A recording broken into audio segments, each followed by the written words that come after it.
Catholic News Roundup is brought to you in part by PewSitter.com, your online Catholic newspaper for the third millennium. CatholicMediaCoalition.org, in line with the Church, online with the world. CatholicUnderground.com, the podcast about our Catholic faith and new media. And TheAmericanCatholic.com, politics and culture from a Catholic perspective.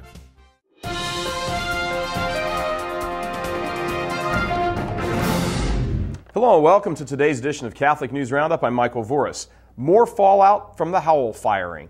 Dr. Kenneth Howell was removed last month by the University of Illinois Urbana-Champaign after a student complained that the instructor's explanation of the church's moral opposition to homosexuality qualified as hate speech.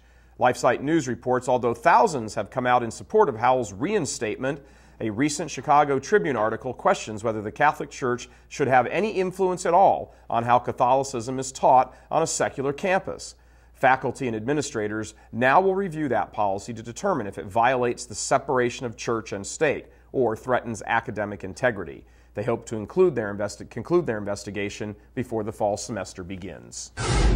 The new abortion providers. In her New York Times Magazine cover story, journalist Emily Bazelon describes a chilling new effort supported by billionaire Warren Buffett, according to LifeSite News. Quote, "The bold idea at the heart of this effort is to integrate abortion so that it's a seamless part of health care for women, embraced rather than shunned." That's according to Bazelon. The strategy, she says, aims at moving abortuaries away from standalone facilities into hospitals and encourages family physicians to offer abortions within their practices.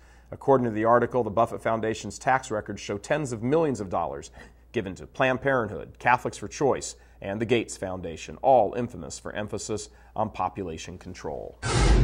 Planned Parenthood caught on tape. Also from LifeSite News, the youth-led pro-life group Live Action has released its third undercover video showing staff at an Indianapolis Planned Parenthood clinic using manipulative and medically inaccurate counseling to convince a young woman to have an abortion.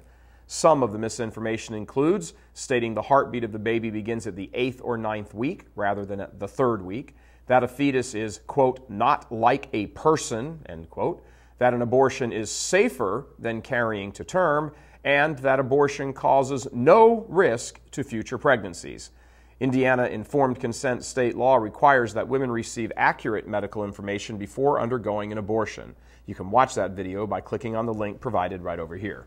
Stay with us, back in just a few seconds. Catholic News Roundup is brought to you in part by NewOxfordReview.org, the voice of Catholic Orthodoxy, in print and on the web. And RenewAmerica.com, expanding the influence of America's grassroots in the cause of freedom. And DFWCatholic.org, spreading the truth one city at a time. Ireland allows civil unions. Signing the new bill into law, President Mary McAleese has granted marriage-like benefits to Ireland's homosexual couples across areas such as property, social welfare, pension, and taxes. Homosexual couples who entered into a civil union partnership in Northern Ireland or a so-called gay marriage in the United States will have their unions automatically recognized once the supporting legislation comes into force in the new year.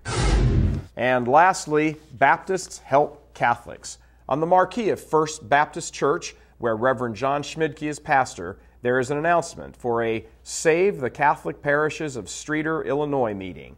According to Schmidtke, the Catholic organization against the consolidation of its parishes and destruction of its churches is not giving up its fight, despite being told they were not allowed to meet at any other Catholic parishes in Streator, nor at any of its Knights of Columbus halls. Instead of paying for other halls in town, the group asked Schmidtke for his help, and he answered their prayers by providing his church for their meetings. Schmidtke just laughs it off and says there's a Christian lesson to be learned here. "I'm just praying for peace," he said. "Our church is not taking sides. Both sides are sincere and devoted to their faith. There's so much pain, and if this is a step in the right direction towards a solution, then we're more than happy to help out." Thank you, Reverend. I'm Michael Voris. Thanks for tuning in. Be sure and tune in tomorrow for your daily dose of Catholic News Roundup right here on RealCatholicTV.com. And be sure and check out The Vortex today, where we talk about getting up and doing something about the Catholic crisis. That's it for now. Thanks for tuning in. Be sure and tell your friends about us. And as always, God bless you.